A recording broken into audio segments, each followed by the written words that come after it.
Hello guys, അപ്പോൾ ഇന്നൊരു cooking video ആണ് കേട്ടോ കാണിക്കാൻ പോകുന്നത്. ഇത് നത്തൽ മീനാണ്. ഇതിന് വേറെ എന്തോ ഒരു പേര്, കുഴവാന്ന് അങ്ങനെ വേറെ എന്തോ ഒരു പേരുണ്ട്. എനിവേസ് നമുക്കിത് നത്തൽ മീനാണ്. അപ്പോൾ ഈ നത്തൽ കൊണ്ട് നമുക്ക് പീര വെക്കുന്നത് എങ്ങനെയെന്ന് നോക്കാം കേട്ടോ. അപ്പോൾ ഞാൻ പീര വെക്കുന്ന ഒരു രീതിയാണ് കാണിച്ചു തരാൻ പോണത്. അതിന് ആവശ്യമുള്ള സാധനങ്ങൾ എന്ന് പറയുന്നത് തേങ്ങ ആവശ്യമുണ്ട് കേട്ടോ. ഒരു മുറി തേങ്ങ എടുത്തിട്ടുണ്ട്, ചെറിയ ഉള്ളി, പച്ചമുളക്, ഇഞ്ചി, വെളുത്തുള്ളി, അതുപോലെ തന്നെ നമുക്ക് കറിവേപ്പിൻ്റെ ഇല ആവശ്യമായിട്ടുണ്ട് കേട്ടോ. ബാക്കിയെല്ലാം ഞാൻ അരിഞ്ഞ് വെച്ചിട്ടുണ്ട്. കറിവേപ്പിൻ്റെ ഇല, അതുപോലെ തന്നെ പുളി, കുടംപുളി ആവശ്യമുണ്ട്. കുടംപുളി ഞാൻ ചെറുതായിട്ടൊന്ന് മുറിച്ചിട്ട് തിളപ്പിച്ച് വെച്ചിട്ടുണ്ട്, കുറച്ച് വെള്ളം ഒഴിച്ചിട്ട്. ഇങ്ങനെ തിളപ്പിച്ച് വെക്കുന്നതുകൊണ്ട് പെട്ടെന്ന് തന്നെ പുളി ഇറങ്ങും. നമുക്ക് കുറച്ച് കുടംപുളി മതി, പുളി പെട്ടെന്ന് ഇറങ്ങും. അപ്പോൾ എങ്ങനെ വെക്കാമെന്ന് നോക്കാം കേട്ടോ. ഞാൻ ഈ ഒരു ചീനച്ചട്ടിയിലാണ് വെക്കുന്നത്. ചീനച്ചട്ടിക്ക് നമ്മൾ തേങ്ങയും അതുപോലെ നേരത്തെ എടുത്തു വെച്ച എല്ലാ സാധനങ്ങളും ഈ ചീനച്ചട്ടിക്ക് ഇട്ട് കൊടുക്കുക.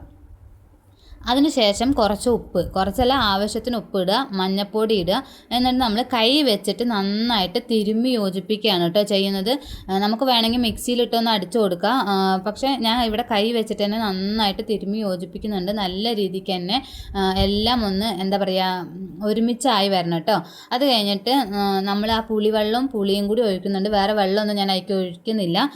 പിന്നെ നമ്മൾ കഴുകി വെച്ച മീനും കൂടി ഇട്ട് കൊടുത്ത് നന്നായിട്ട് ഒന്നും കൂടി ഒന്ന് ഇളക്കി യോജിപ്പിച്ചിട്ട് അടച്ച് വെച്ച് വേവിക്കുകയാണ് ചെയ്യുന്നത്. മീൻ പീര ഉണ്ടാക്കാൻ നല്ല എളുപ്പമാണ്, അതേപോലെ തന്നെ നല്ല ടേസ്റ്റുമാണ് കേട്ടോ. നമ്മൾ വെന്ത് വരുമ്പോൾ അതിൽ കുറച്ച് പച്ച വെളിച്ചെണ്ണ ഒഴിക്കുക. വെളിച്ചെണ്ണ ഇവിടെ തണുപ്പുള്ളത് കൊണ്ടാണ് കേട്ടോ ഇങ്ങനെ കട്ടയായി നിൽക്കുന്ന വെളിച്ചെണ്ണ.